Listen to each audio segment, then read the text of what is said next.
Dominique Octave Manoni, né le 29 août 1899 à La Motte-Beuvron, et mort le 30 juillet 1989 à Paris, est un ethnologue, philosophe et psychanalyste français.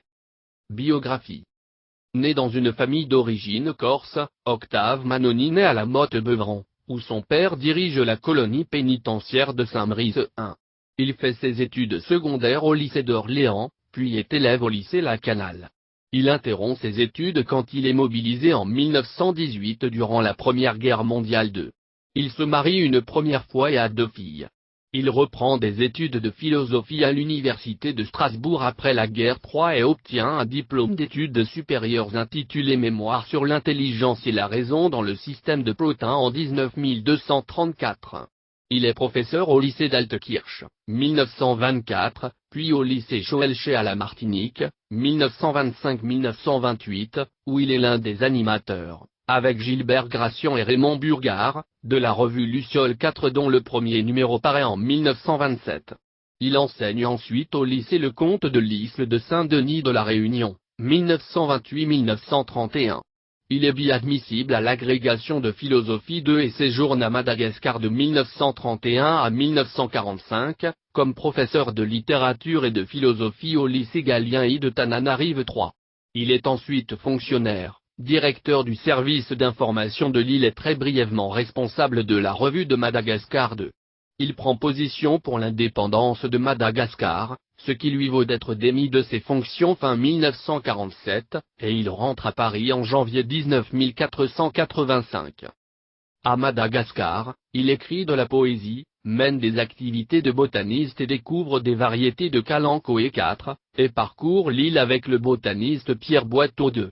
Il réalise également des reportages photographiques 2. À Paris, il reprend une analyse avec Jacques Lacan commencée en 19465 et devient psychanalyste 6. Il se remarie en 1948 avec Mo Manoni, qui est analyste d'enfants 7. Ils ont un fils 2. À la suite de la dissolution de l'école freudienne de Paris, en 1980, il participe avec Mo Manoni et Patrick Guillaumard, à la création du Centre de formation et de recherche psychanalytique, CFRP, en 1825. Activité éditoriale. Dans son livre Prospero et Caliban, Psychologie de la colonisation écrit en 1948 et publié en 1950, il propose des réflexions sur 2 héros shakespeariens, Caliban et Prospero, en lien avec la révolte de mars 1947 organisée par le mouvement démocratique de la rénovation malgache 8. Cet ouvrage est critiqué par Aimé Césaire dans Discours sur le colonialisme en 1950 et par Franz Fanon qui publie Peau noire, Masque blanc en 19522. Ceux-ci critiquent l'idée d'une prédisposition du colonisé à la soumission coloniale qui ferait pendant à une prédisposition culturelle de l'Européen à la domination de. Octave Manoni revient sur ce livre, dans un article intitulé De colonisation of myself, publié dans la revue Race, en 1966, alors que les colonies françaises ont accédé à l'indépendance 9. Il collabore à la revue Esprit et Au Temps moderne, et contribue par une série d'articles intitulés Ébauche d'une psychologie coloniale, en 1947-1948, à la revue Psyché de Maryse Choisy 6. En 1951, il publie Lettres personnelles à Monsieur le Directeur, sur son analyse avec Lacan. Il écrit en 1963 l'article Je sais bien, mais quand même, réédité dans Clé pour l'imaginaire, à l'occasion de son échec à la titularisation à la Société française de psychanalyse 10. Cet article indique précisément comment une croyance peut survivre au démenti de l'expérience 11. Son article L'analyse originelle 1967, évoque Flies comme analyste de Freud 5. Il publie également un ouvrage sur Freud en 1968. Publication.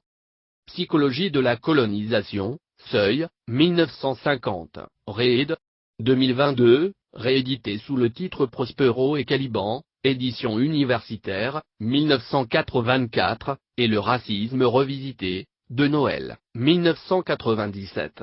ISBN de 207-24587-X12. Lettres personnelles à Monsieur le Directeur, Seuil, 1951, réédité sous le titre La Machine, Chou, 1977, puis Lettres personnelles, Fiction lacanienne d'une analyse, de Noël, 1990. ISBN de 207-23686-2. The Colonisation of Myself, 1966. Freud, Seuil, Col. Écrivain de toujours, 1968, ISBN 2020000822. Clé pour l'imaginaire ou l'autre scène, Seuil, 1969, ISBN 2020089092. Fiction freudienne, Seuil, 1978. ISBN 2020048116. Un commencement qui n'en finit pas, transfert, interprétation, théorie, Seuil, 1980, ISBN 202054361. Ça n'empêche pas d'exister, Seuil, 1982, ISBN 202062739. Ainsi vif étonnement, Seuil, 1988, ISBN 2020102251X.